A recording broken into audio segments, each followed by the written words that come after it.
শোবিজের চাকচিক্য ছেড়ে এবারে ইসলামের পথে হাঁটছেন আলোচিত শিশু শিল্পী সিমরিন লুবাবা। অনেকদিন ধরেই নিজেকে এনেছেন ইসলামের ছায়াতলে। ওয়েস্টার্ন কাপড়ের পরিবর্তে পরছেন নানান রঙের হিজাব। ঢিলেঢালা বাহারি পোশাকের পাশাপাশি ইসলামিক ফ্যাশন ইনফ্লুয়েন্সার হিসেবেও কাজ করছেন। সামাজিক যোগাযোগ মাধ্যমে ফুড বা ট্যুর ব্লগে দেখা যায় নিয়মিত। লাইভে এসে সবাইকে ডাকছেন দিনের পথে।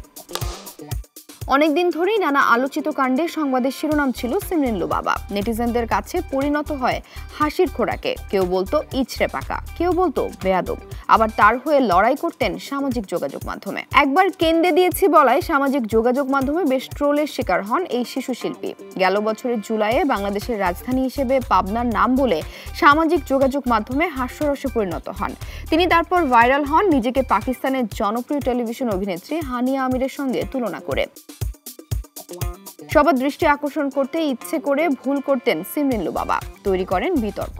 প্রয়াত অভিনেতা আব্দুল কাদেরের নাতনি তিনি এবং মূলত তার দাদার জানাজার দিনই মিষ্টি করে কথা বলায় সবার নজর কাড়ে শিশু শিল্পী সিমরিন লুবাবা। কিন্তু ধীরে ধীরে আলোচনার থেকে সমালোচনায় যেন তার নামের পাশে আঠার মতো লেগে থাকে।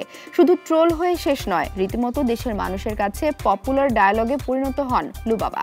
সম্প্রতি তার বয়স বিবেচনায় এসব আলোচনা থেকে সরে আসার সিদ্ধান্ত নিয়েছেন সিমরিন লুবাবা ও তার পরিবার। হঠাৎ করে ইসলামিক চালচলনের মাঝে থাকা নেটিজেনদের কাছে প্রিয়মুখ হয়ে উঠেছে সে।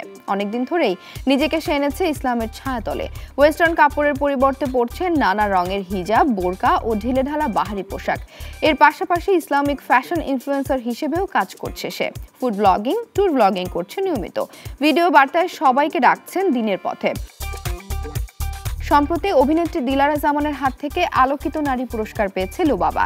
ইসলামের ছায়াতলে নিজেকে নেয়ার পর লুবাবার প্রশংসায় মাতছেন অনেকেই। বিভিন্ন সাক্ষাৎকারে এই পরিবর্তন নিয়ে মুখোমুখি হচ্ছেন লুবাবা।